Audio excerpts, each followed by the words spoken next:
Il est 23h, bonsoir à tous et merci de votre attention. Voici les titres à la une de l'actualité ce vendredi. Invité du plateau de 20h, le président de la commission électorale indépendante a fait quelques éclairages sur les chiffres obtenus au terme du scrutin présidentiel obtenu au terme du 31 octobre 2020. Un extrait de son intervention à suivre dans cette édition. À bientôt des habits neufs pour le stade Félix Houphouët-Boigny. Initialement prévu en juillet, les travaux de rénovation du stade Félix Houphouët-Boigny peuvent enfin commencer. Le ministre des Sports, Paulin Daon-Claude, accompagné d'une forte délégation des membres du gouvernement, ont procédé au lancement de ces travaux.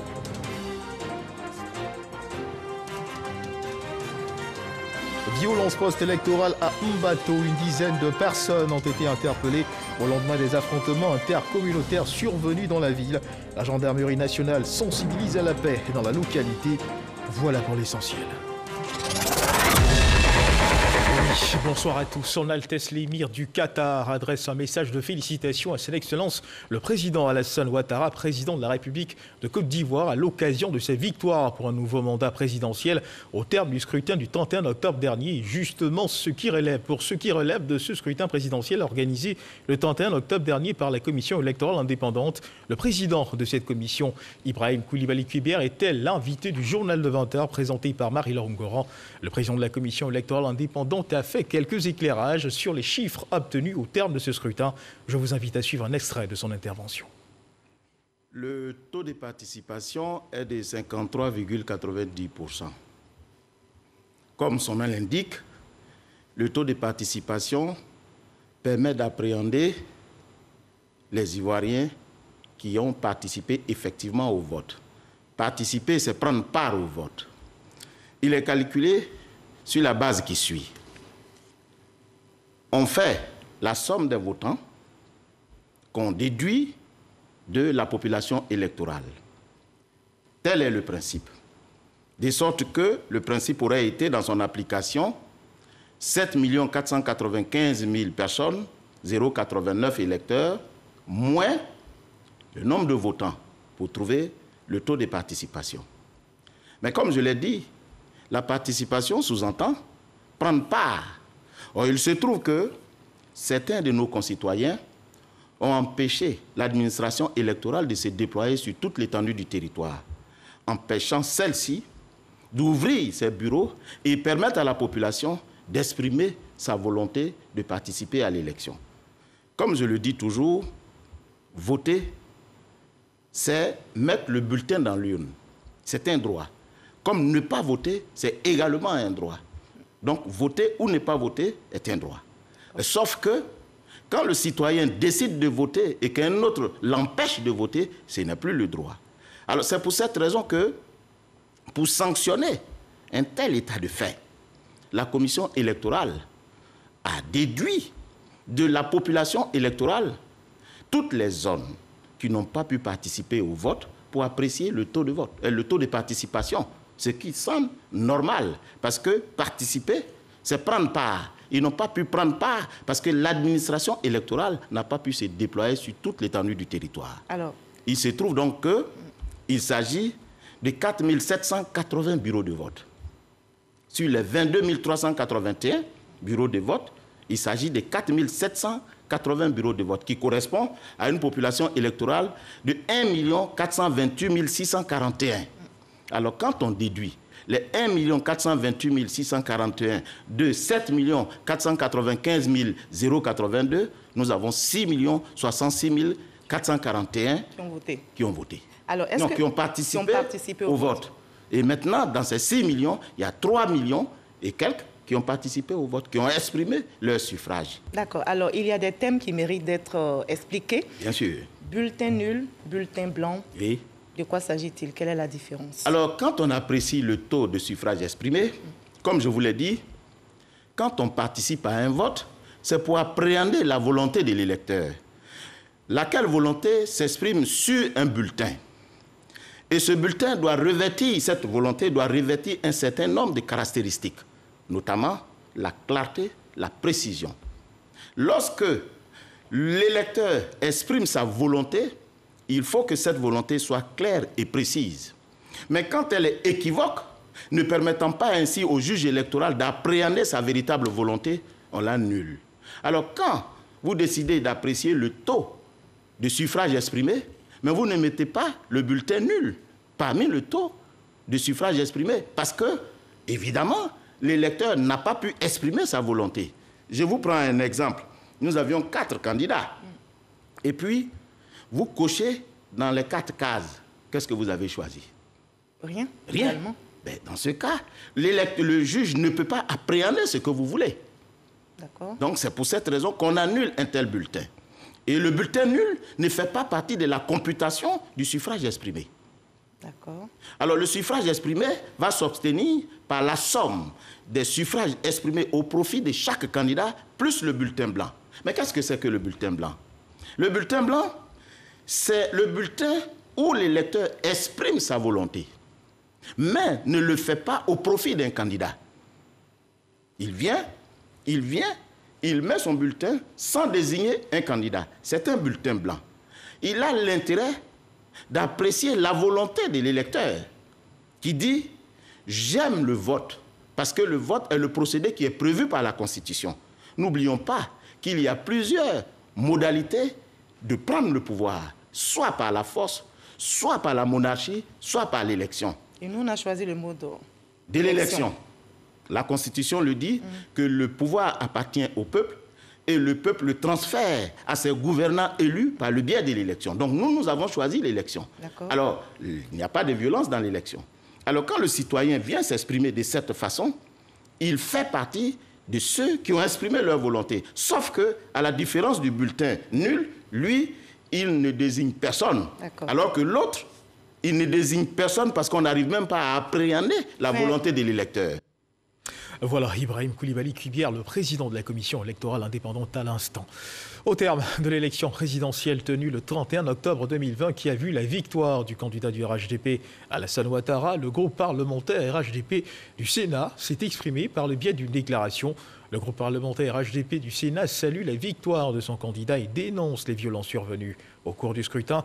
Il appelle les Ivoiriens à cultiver la paix pour que la Côte d'Ivoire poursuive son développement en toute sérénité. Le candidat du RHDP, Alassane Ouattara, déclaré vainqueur de la présidentielle du 31 octobre dernier par le Conseil constitutionnel. Le groupe parlementaire RHDP au Sénat de Côte d'Ivoire salue cette victoire et livre son regard sur la tenue du scrutin.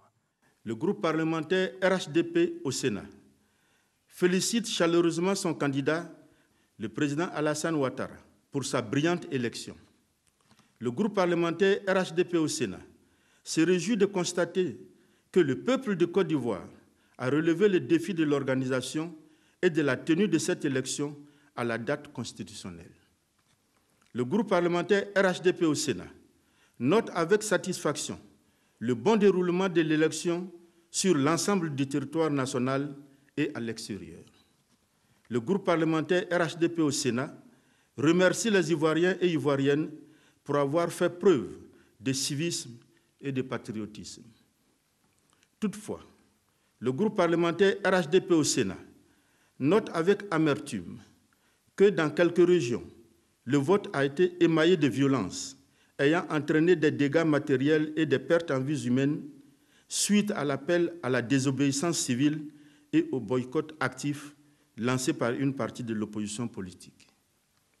Le groupe parlementaire RHDP au Sénat dénonce ces actes contraires à la démocratie.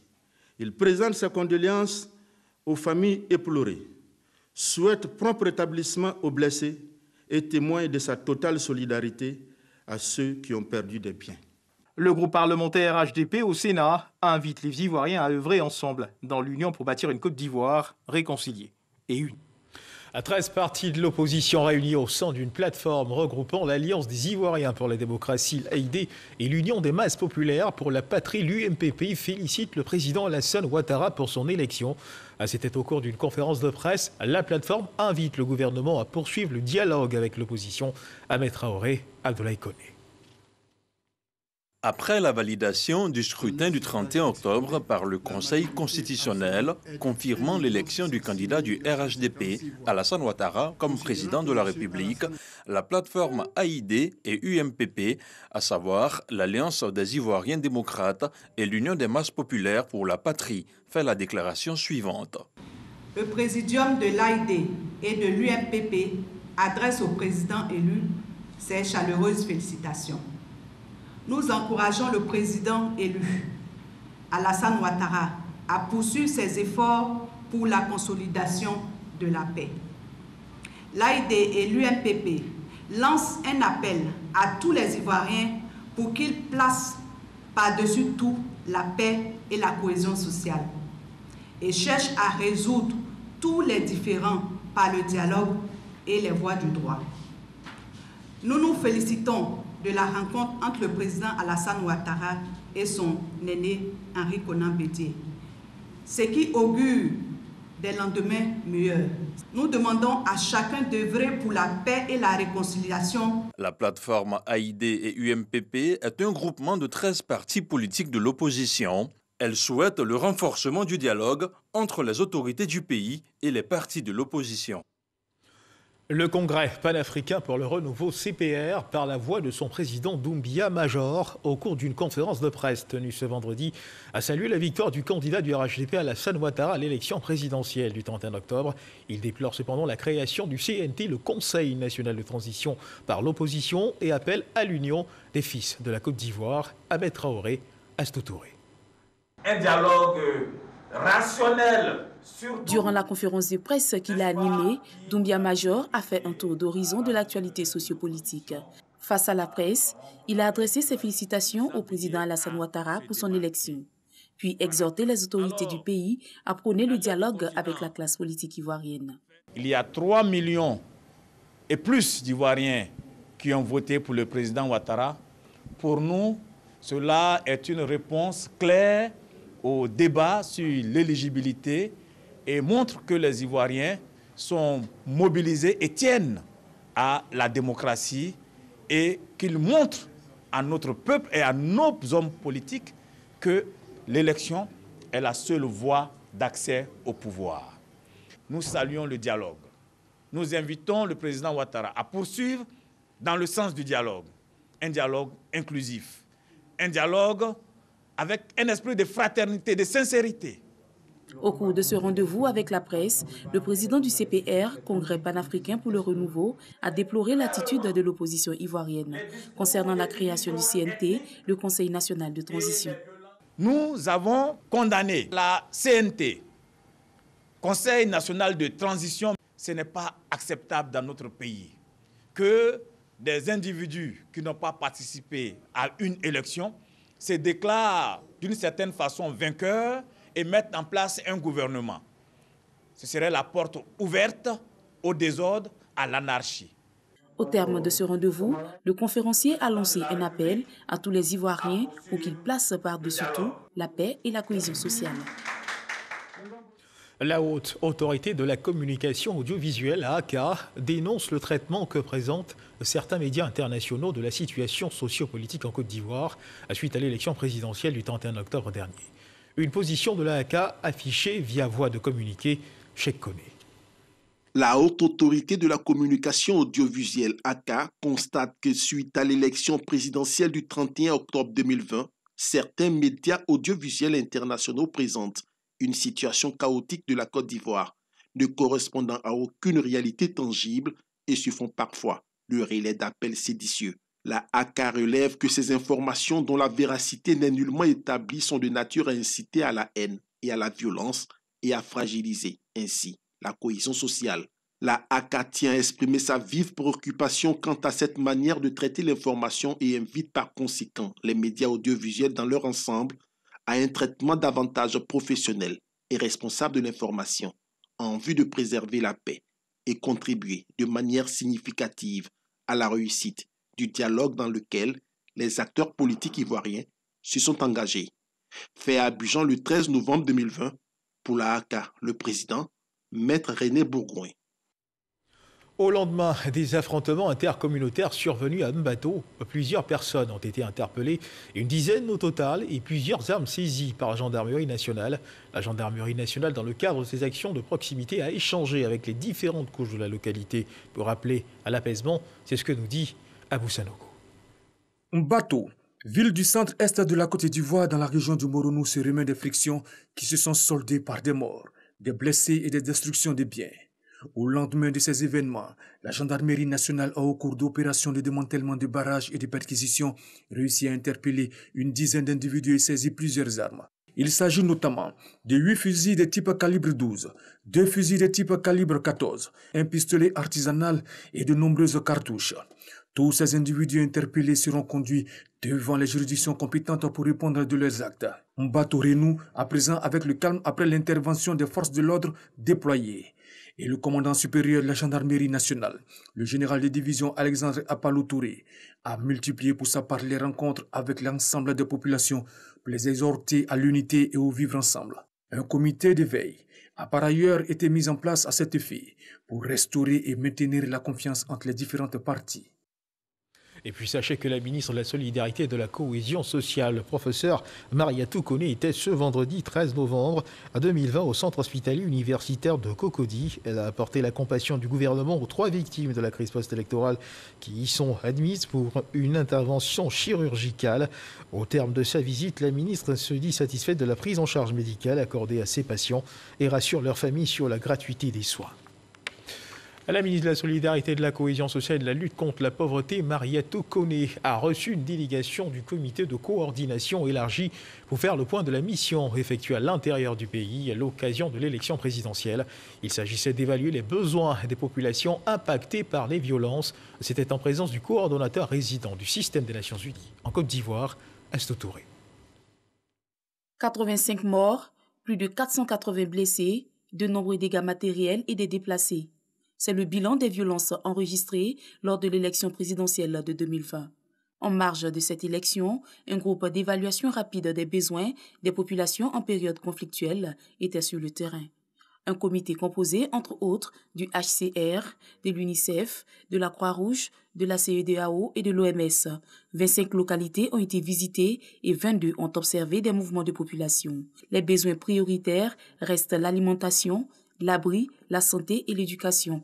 Aujourd'hui, les partenaires ont aussi fait le point sur les actions qu'ils ont déjà entreprises à travers à la fois des partenariats qui ont été activés, des ressources qui étaient disponibles, des stocks qui ont été mis à la disposition pour porter un premier appui à ces familles. Mais nous avons convenu donc de mettre à jour ces besoins avec une liste exhaustive et de continuer de travailler avec le gouvernement pour venir en aide le plus rapidement possible auprès de toutes les familles qui sont concernées. Occasion pour Mariatou Koné de rappeler la nécessité d'aller à la paix. La ministre de la Solidarité entend tout mettre en œuvre pour favoriser le retour des déplacés vers leur milieu d'origine. L'État fera tout pour être aux côtés des victimes.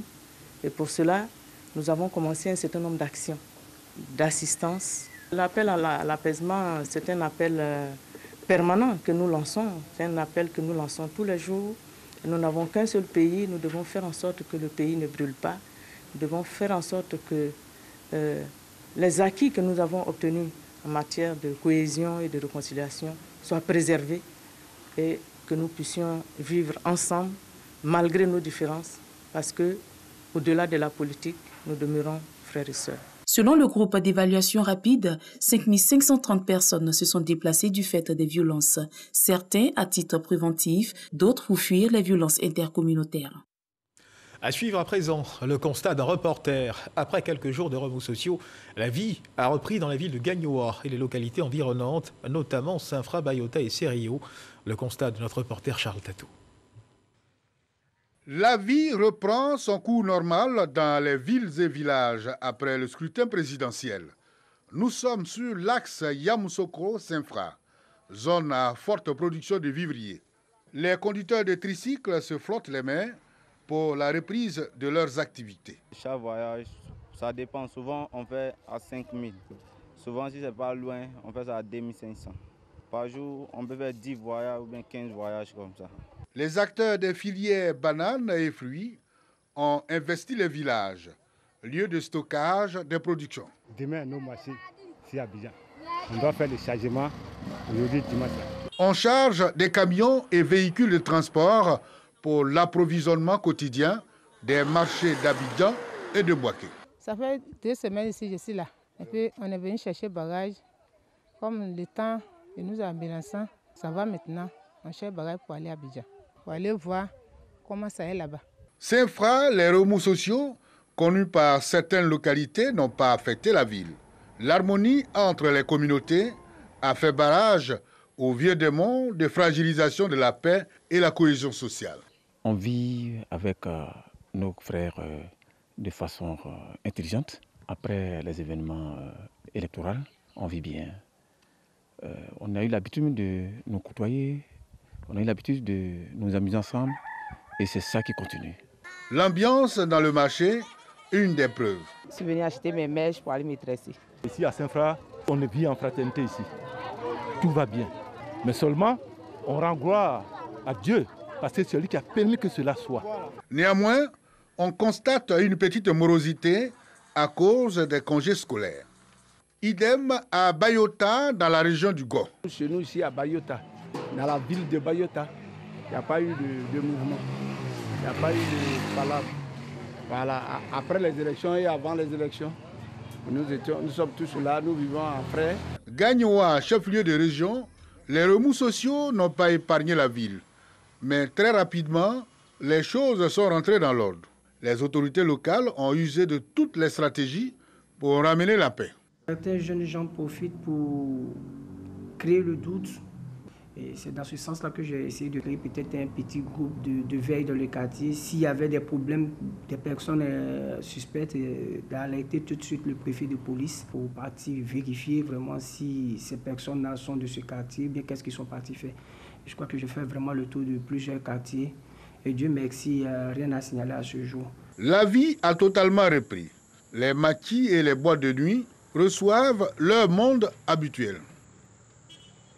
Voilà, et puis mesdames et messieurs, sachez que le ministre de l'Emploi et de la Protection sociale porte la connaissance des populations vivant en Côte d'Ivoire qu'en application du décret numéro 2011-371 du 4 novembre 2011, modifié et complétant l'article 2 du décret numéro 96-205 du 7 mars 1996, déterminant la liste et le régime des jours fériés.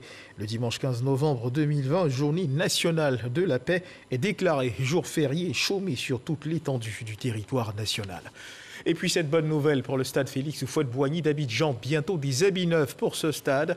Le stade donc sera rénové, initialement prévu en juillet. Les travaux de rénovation du stade Félix Houphouët-Boigny peuvent enfin commencer.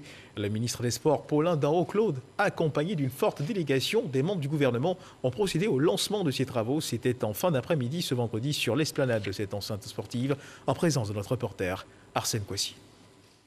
La Côte d'Ivoire est en passe de tenir les délais et réussir le pari de l'organisation de la CAN 2023. Après l'état d'avancement encourageant des travaux de construction et de rénovation des stades de Yamoussoukro, Bouaké, San Pedro et Korogo, c'est au tour du mythique stade Félix Houphouët-Boigny de faire sa mue.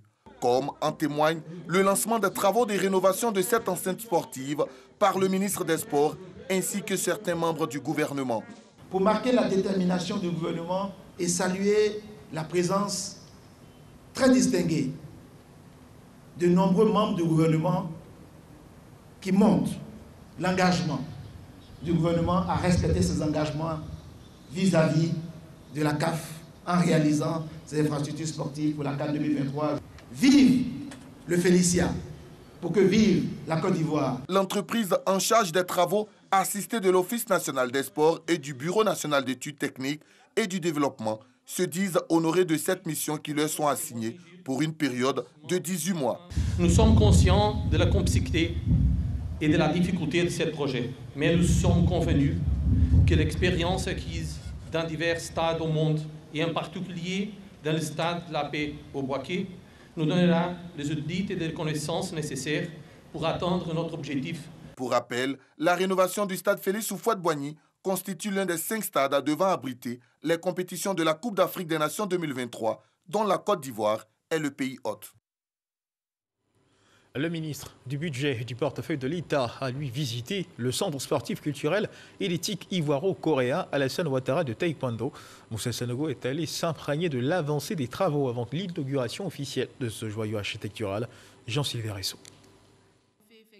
Après le ministre des Sports, Paulin-Claude Danho, il y a de cela quelques mois, c'est au tour du ministre du Budget et du portefeuille de l'État, Moussa Sanogo, de se rendre sur le site du Centre sportif culturel et d'éthique ivoiro-coréen Alassane Ouattara pour constater par lui-même le niveau d'achèvement des travaux. Des travaux achevés à 99%. Le ministre Moussa Sanogo a profité de l'occasion pour visiter le gymnase, la bibliothèque, la salle d'éthique et les bureaux de la fédération. C'était également l'occasion pour lui de mesurer les besoins devant permettre de rendre totalement opérationnelle l'infrastructure avant sa prochaine inauguration officielle. C'est une infrastructure supplémentaire qui est mise à la disposition de la ville d'Abidjan, puisqu'on a vu quand même que c'est un centre qui est plutôt polyvalent. Il y a beaucoup de choses qu'on peut y faire. Et puis surtout pour le taekwondo qui nous a valu beaucoup de lauriers, en particulier ces dernières années. C'est vraiment une infrastructure qui vient à point nommé. Je ne peux souhaiter qu'une longue vie à la Fédération ivoirienne de taekwondo et surtout que ce centre ait un bel avenir également, qu'il ait un entretien approprié. Et je voudrais indiquer que nous serons là aussi pour jouer notre partition de ce côté-là. Rappelons que le centre sportif culturel et d'éthique ivoiro-coréen Alassane Ouattara est construit sur une superficie de 8 824 mètres carrés et financé à plus de 6 milliards par le gouvernement coréen à travers l'Agence coréenne de coopération internationale. La coopération Ghana-Côte d'Ivoire dans le domaine du cacao se consolide après la reconnaissance des dirigeants des institutions en charge de la gestion de cette filière par la Côte d'Ivoire. Le 1er octobre dernier, c'était au tour du Ghana de les élever au grade de compagnon dans l'ordre du Volta hier jeudi. À l'origine, l'avènement de l'initiative cacao, une sorte de bouée de sauvetage des producteurs, le maillon faible de la filière, une initiative qui permet aux producteurs de gagner $400 par tonne vendue. Noël Gagnon nous en parle. Jubilé House de Accra, ce jeudi 12 novembre 2020. Un lieu et une date que n'oublions pas de sitôt qu'honore Ibrahima Yves, directeur général du Conseil Café Cacao, et Joseph Boahin Aïdo, directeur exécutif du Ghana Cocoa Board. En ce jour et en ce lieu, ils ont été élevés au rang de compagnons du Volta, un ordre sélectif. De 1960 à 2020, ils ne sont que 43 personnalités du monde de l'éducation, de l'agriculture et autres à avoir été distinguées dans cet ordre. À l'origine de cette reconnaissance, leur mérite à travers l'avènement de l'initiative Cacao Ghana-Côte d'Ivoire. Une sorte de bouée de sauvetage pour les producteurs des deux pays, plus de 65% de l'offre mondiale du cacao. Ainsi, malgré la baisse des cours de cette année 2020, Covid-19 oblige, les paysans de ces deux pays ont un prix rémunérateur de 1000 francs CFA le kilogramme Borchamp. Une réussite que le président Nana Akufo-Addo du Ghana a tenu à marquer d'une pierre blanche ce 12 novembre, après son homologue de Côte d'Ivoire, le 1er octobre à Yamoussoukro. Ils nous font honneur, mon homologue Alassane Ouattara et moi. Je salue leur excellente contribution et leur engagement à l'amélioration du revenu des producteurs et leur mieux-être. Une reconnaissance à forte dose émotive. En me distinguant, c'est mon pays, la Côte d'Ivoire, ma famille et mes collaborateurs du Conseil du Café Cacao que vous honorez ainsi. Recevoir une telle distinction dans son pays est déjà une source de fierté. Et cette fierté prend une dimension encore plus grande lorsque la distinction est accordée par un pays frère et surtout un grand pays comme le Ghana. Consolider cet acquis et gagner d'autres batailles, voilà l'engagement des distingués. Après cette étape, nous allons travailler à consolider les acquis et gagner l'adhésion des partenaires pour pérenniser l'initiative Cacao Ghana-Côte d'Ivoire. Toutes choses saluées par les producteurs. C'est vraiment un honneur pour moi de voir deux pays différents par la langue, mais qui s'entendent sur le même produit, qui est le cacao, et qui se battent pour nous, les producteurs de cacao, dans nos deux pays. Pour le ministre ghanéen de l'Agriculture, cette réussite doit faire tache d'huile dans tous les pays producteurs. Cette initiative doit être étendue à l'ensemble des pays producteurs pour sa pertinence. Conscient des enjeux de cette initiative, un secrétariat exécutif va être mis en place. Le siège sera basé à Accra et le secrétariat exécutif sera dirigé par un Ivoirien. Dernière note de cette journée de référence pour le Ghana Cocoa Board et le Conseil Café Cacao, le gala offert dans la soirée par l'organisation Sœurs du Ghana. Pour savourer ensemble autour des mets et par les échanges de présents, cette étape de leur réussite à offrir aux producteurs des deux pays un espoir, un meilleur revenu pour une vie décente.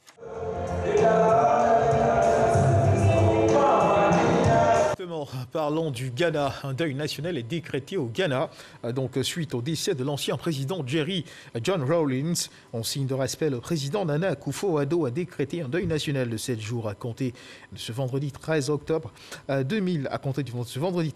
novembre 2020 dans ce pays en l'honneur de feu le président Jerry John Rawlings. En plus de cette mesure, le président Akufo-Addo a ordonné que tous les drapeaux soient mis en berne dans toutes les régions du pays pendant les 7 prochains jours. Et la Côte d'Ivoire, elle, toujours engagée dans la lutte contre le coronavirus.